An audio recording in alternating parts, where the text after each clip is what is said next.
శ్రీమాత్రే నమ. జయ గురు దత్తాత్రేయ నమ.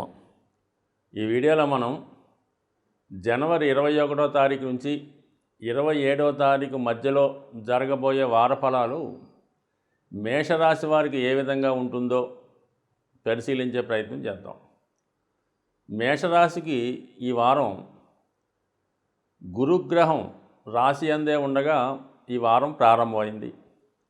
అలాగే భాగ్యస్థానంలో 3 గ్రహాలు, లాభస్థానంలో శని భగవానుడుతో ప్రారంభం అవడం ఈ వారం యొక్క ప్రారంభం ఈ రాశి వారికి అదృష్టదాయకంగా ఉండబోతుంది. అదేవిధంగా ఈ కొత్తగా ఈ వారం జరిగిన మార్పు, మరి సూర్య భగవానుడు దశమ స్థానంలోకి వచ్చడం జరిగింది. అంటే దశమ స్థానంలోకి రవి రావడం అంటే దిగ్బలం పొందుతాడు. దశమ స్థానంలో రవి అంటే మేషరాశి వారు వృత్తిలో చాలా కమాండింగ్గా ఉంటారు, చాలా నిజాయితీగా ఉంటారు. ఎంత గొప్పవాడినైనా లెక్క చేయకుండా స్ట్రైట్ ఫార్వర్డ్గా ఉండే అవకాశం ఉంటుంది. అంటే దశమ స్థానంలో రవి దిగ్బలం పొందడం అంటే ఒక ఉచ్చగ్రహం దశమ స్థానంలో ఉంటే ఎటువంటి ఫలితం వస్తుందో అటువంటి ఫలితం రావడం జరుగుతుంది. ఒక జాతకం రాణించాలంటే, వాడి జీవితంలో విజయవంతంగా పైకి వెళ్ళాలంటే రవి బలం కంపల్సరీగా ఉండాలి, లేదా జాతకంలో గురువన్నా బలంగా ఉండాలి. రవి ఇచ్చే బలం అధికార హోదాతో కూడుకొని ఉంటుంది, కమాండింగ్గా ఉంటుంది, 10 మందిలో గుర్తింపు కలిగి ఉంటుందన్నమాట. అది వంశపారంపర్యంగా పెద్దవాళ్ళ ద్వారా వచ్చినటువంటి నేమ్ అండ్ ఫేమ్ని నిలబెట్టుకోవడం, వ్యక్తిగతంగా వాళ్ళకన్నా గొప్పవాడు అనిపించుకోవడం జరుగుతుంటుంది ఈ రవి బలం ఉన్న జాతకులు. అయితే గురుబలం ఉన్న జాతకులు వాళ్ళ యొక్క ధార్మిక శక్తితో మంచి పనులు చేయడం, మంచి కార్యక్రమాలకు ప్రోత్సహించడం, నిజాయితీగా ఉండడం, ఈ విధంగా వాళ్ళు జీవితంలో పేరు సంపాదించుకుంటూ ఉంటారు. సో అది ఒక విధంగా వ్యక్తిగత సంతృప్తి కలిగిస్తుంది. ఇది సమాజానికి కూడా శ్రేయస్సు కలిగించే విధంగా ఉంటుంది. ఏదైనా రవి బలమే గొప్పది జాతకం రాణించాలంటే అది రవి. అటువంటి సూర్యభగవానుడు ఈ వారం ఈ రాశి వారికి దశమ భావ సంచారం చేయడం గొప్ప విశేషం. ఇది రాజకీయ రంగంలో ఉన్న వాళ్ళకి, రియల్ ఎస్టేట్ రంగంలో ఉన్న వాళ్ళకి, ముఖ్యంగా స్వతంత్ర వృత్తిలో ఉన్న వాళ్ళకి అనుకూలంగా ఉంటుంది. సో ఎవరైతే ప్రభుత్వ ఉద్యోగం కొరకు ఆశిస్తున్నారో, లేదంటే ప్రభుత్వంలో పదవి కోసం అంటే రాబోయే ఎన్నికల్లో ఏదైనా పోటీ చేద్దామని కానీ, ఏదన్నా ఒక అధికార పదవి కాంక్షిద్దామనే ఉద్దేశంతో ఉన్నవాళ్ళు ఈ సమయంలో వారి యొక్క పని ప్రారంభించడం వల్ల అది విజయవంతంగా పూర్తయి వారు అనుకున్నటువంటి గోలు, గమ్యస్థానాన్ని సునాయాసంగా చేరుకునే అవకాశం ఉంటుంది. ఏదైనా రవిగ్రహ అనుగ్రహం ఉంటేనే జాతకుడు జీవితంలో ఉన్నత స్థితికి రాగలడు, ఒక అధికార హోదా పొందగలడు. సో ఈ విధంగా రవి బలం అనుకూలంగా ఉంది. మరి భాగ్యస్థానంలోకి శుక్రుడు ఈ వారం వీళ్ళకి ఎంటర్ అవ్వడం జరిగింది. అంటే శుక్రుడు భాగ్యస్థానంలోకి రావడం అన్నది అంటే ధనాధిపతి భాగ్యస్థితి. అంటే పూర్వపుణ్యం ద్వారా, స్వయం కృషితో, పెద్దవారి ద్వారా, గురువుల ద్వారా, తండ్రి గారి ద్వారా ఆర్థికపరమైనటువంటి సౌఖ్యం, సంపద లభిస్తుంటుంది. వ్యక్తిగతంగా మీ మాటకి విలువ, గుర్తింపు, గౌరవం పెరుగుతుంది. ఇది ముఖ్యంగా స్త్రీలకి చాలా అనుకూలమైనటువంటి సమయం.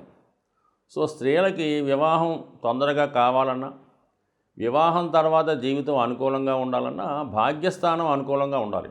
అలాగే సంతాన సంబంధించిన విషయాలు కూడా స్త్రీ యొక్క జాతకంలో భాగ్యస్థానమే వెరీ వెరీ ఇంపార్టెంట్. భాగ్యస్థానం అనుకూలంగా లేనప్పుడు ఆ స్త్రీకి ఎన్ని యోగాలు ఉన్నా కూడా ఆ జాతకం రాణించలేకపోతూ ఉంటుంది. అటువంటి శుక్రుడు ధనస్థానంలోకి రావడం మరి ఇక్కడ స్త్రీలకి మరి ఈ వారంలో విశేషంగా వృత్తి సంబంధించిన విషయాల్లో కానీ, వివాహ సంబంధించిన విషయాల్లో కానీ, సంతాన సంబంధించిన విషయాల్లో కానీ శుభవార్తలు వింటారు. వారి యొక్క మంచి కార్యక్రమాలకు కానీ, ఓ మంచితనానికి కానీ, వారు చేసే పనులకు కానీ మంచి గుర్తింపు రావడం జరుగుతూ ఉంటుంది. ముఖ్యంగా మరి ఉన్నత విద్యా యోగం కూడా ఏర్పడింది. అంటే ఎవరి జాతకంలో అయితే శుక్రబుధులు కలిసి ఉంటారో వాడు కంపల్సరీగా ఉన్నత విద్యా యోగాన్ని కలిగి ఉంటారు. డబుల్ డిగ్రీ చేస్తూ ఉంటారు, పిహెచ్డీ లాంటివి కూడా కంప్లీట్ చేస్తూ ఉంటారు. అటువంటి విద్యాయోగం ఈ వారం ఈ రాశి వారికి ఏర్పడడం వల్ల ఏంటంటే ఇది విద్యార్థులకి చాలా అనుకూలంగా ఉంటుంది. కావలసినటువంటి పోస్టింగ్లు అంటే కావలసినటువంటి బ్రాంచ్లో సీటు లభిస్తూ ఉంటుంది.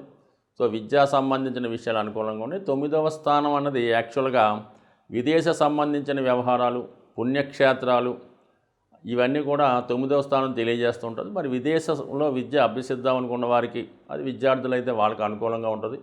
అది ఏదైనా పుణ్యక్షేత్రంలో కానీ, ఏదైనా ధార్మిక క్షేత్రంలో కానీ, ఏదైనా పరిశోధన చేద్దామని కానీ, లేదా అక్కడ ఉండి ఏదన్నా గ్రంథాన్ని రచించడం కానీ, చదువుకోవడం కానీ, లేదంటే కనీసం భగవద్గీత, గురు చరిత్ర పారాయణ చేద్దాం అనుకున్న వాళ్ళకి ఇది అనుకూలమైనటువంటి సమయం. అంటే గ్రహాలు అనుకూలంగా ఉన్నప్పుడు ఒక దైవ కార్యక్రమం చేపట్టినా, ఒక పుణ్య కార్యక్రమం చేపట్టినా అది జాతకుడికి అనుకూలించే అవకాశం ఉంటుంది. అటువంటి అద్భుతమైనటువంటి యోగం మరి ఈ వారం ఈ రాశి వారికి ఏర్పడడం జరిగింది. కాబట్టి అటు పుణ్య కార్యక్రమాలకి, వివాహ సంబంధించిన కార్యక్రమాలకి, అటు రాజకీయ సంబంధించిన వ్యవహారాలకి అనుకూలంగా ఉంది. వీటన్నిటికీ తోడు అదనంగా శని భగవానుడి యొక్క ఆశీస్సులు 11వ స్థానంలో సంపూర్ణంగా ఈ రాశి వారికి లభిస్తుంది.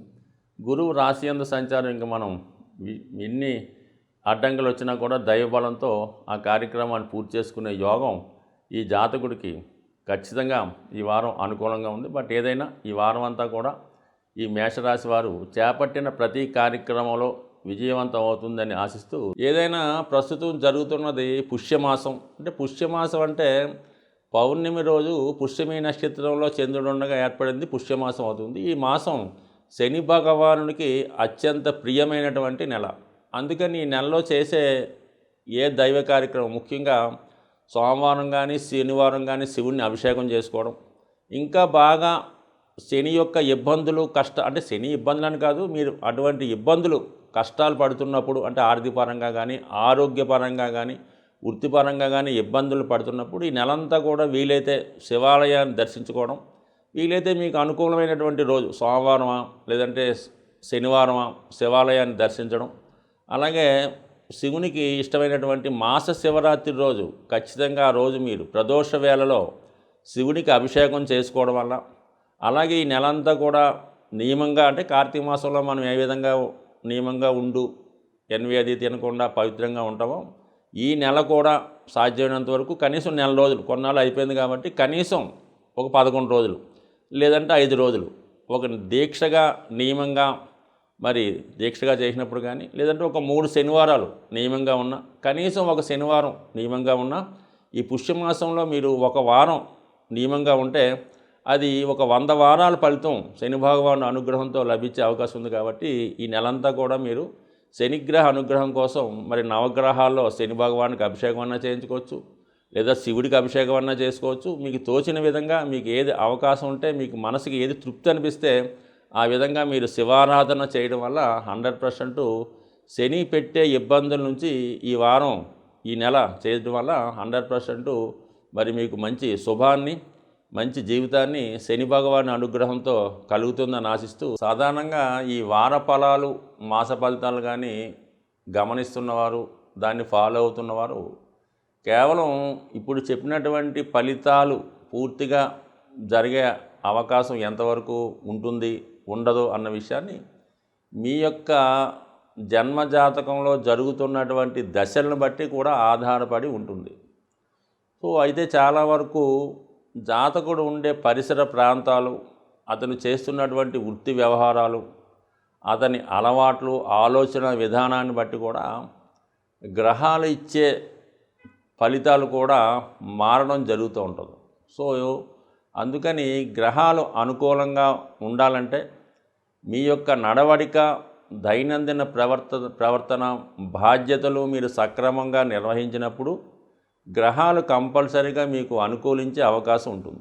మీ నడవడికలో కానీ, ప్రవర్తనలో కానీ బాధ్యతారహితంగా ప్రవర్తించినప్పుడు, అంటే కుమారుగా తల్లిదండ్రులు నిందించడం కానీ, వారిని గౌరవించకపోవడం కానీ, అలాగే భార్య పిల్లల మీద సరైనటువంటి బాధ్యత లేకుండా విచ్చలవిడిగా ధనాన్ని ఖర్చు పెట్టడం కానీ, అలాగే అక్రమంగా ధన సంపాదన చేసినప్పుడు ఆ సంబంధించిన గ్రహాలు మీకు పాజిటివ్గా కాకుండా నెగిటివ్ ఫలితాలు ఇచ్చి మిమ్మల్ని ఇబ్బంది పెట్టే సూచనలు కూడా ఉండే అవకాశం ఉన్నాయి. అంటే తాత్కాలిక సుఖం కోసమో, ఆనందం కోసమో జాతకుడు తాపత్రయపడకుండా రెస్పాన్సిబిలిటీగా తన యొక్క సంపాదించిన ధనాన్ని కుటుంబ సభ్యులతో, తల్లిదండ్రులతో కలిసి పంచుకున్నప్పుడు మీ యొక్క పాప ఫలితం కూడా ఆ విధంగానే వాళ్ళు కూడా పంచుకొని మీకు గ్రహాల యొక్క స్థితి మీకు అనుకూలిస్తుంది. అంటే మీరు మీ యొక్క కష్టాన్ని వాళ్ళకు సక్రమంగా పెట్టడం వల్ల వాళ్ళు పుణ్య ఫలితం మీకు రావడం వల్ల మీ యొక్క ఇబ్బందులు, కష్టాలు, నష్టాల నుంచి మీరు బయటపడి సంతోషంగా, ఆనందంగా జీవించే అవకాశం ఉంది. సో ఏదైనా ఈ గ్రహాలు కూడా